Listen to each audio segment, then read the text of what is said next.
We continue our independent investigation.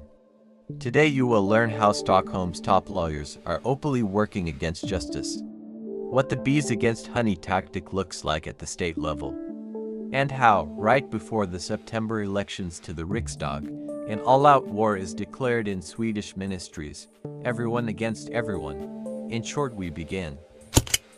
Before you is an official monument to Swedish justice, a rejection slip from the Chancellor of Justice, signed by Linnea Löfdahl. Apparently, when a Swedish escort hands out cash rubles at the kingdom's border, and a person is violently forced under the batons of the Estonian police, the Chancellor suddenly discovers their limited functions. Your signature bureaucratic tactic, låtsas som det regnar, playing dumb and pretending it is raining, is not going to fly here. A state disgrace of this magnitude cannot be swept under the departmental rug, sopa under mattan, with your usual slick move. Linnea, did you seriously expect that if you just shut your eyes and mouth tightly enough, this rot would dissolve on its own, and people would submissively crawl back into their holes? Enough with the illusions. With this automated piece of paper, you have personally signed the death warrant for the remains of your pre-election reputation. Oh my God, what do we do? Everything is ruined. They have the Joe document. Call the minister right now. While the Chancellor of Justice cowardly washes their hands, absolute pre-election chaos erupts within the Swedish system.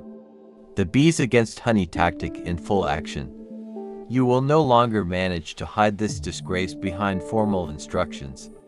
The parliamentary ombudsman, Joe, has already officially registered all our materials under case number 83412026.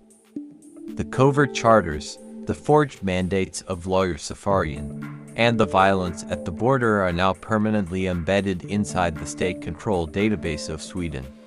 You cannot burn these pieces of evidence out of the system anymore.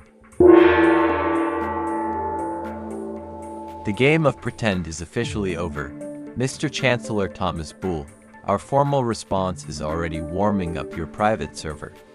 Think of your agency's clumsy rejection notes not as a final word, but as brilliant written evidence of bureaucratic panic, neatly filed away in our collection. As they say here in Sweden, man ska inte kasta sten i glasses, you shouldn't throw stones if you live in a glass house. Your agency tried so hard to appear clear and transparent, yet completely forgot about the massive holes in its own migration database. The state's legal department now has a strict procedural deadline until July 16, 2026, just enough time for a realistic risk assessment and an out-of-court remedy of your system's blunders. Use these 2 weeks wisely. Chancellor, remember the second piece of Swedish wisdom, gjort kar gjort, what is done is done. And yet, as we watch the system scramble, a philosophical question remains. Are we truly witnessing a classic case of bees against honey, where the state acts against its own nature? Or is there still a tiny glimmer of hope for genuine European justice? Let us see how they handle the upcoming pressure. What do you think? Who will win this battle? But while we look for hope, Swedish officials have chosen their time-tested path. Empty offices, locked doors, and dead silence to our formal requests. The system's plan is simple: escape into summer vacations, leave the chairs empty, and pray that before the September elections, this fire will die down on its own. But these chairs won't stay empty for long. All the documents have already been officially delivered to their email inbox. The timer is ticking. To be continued.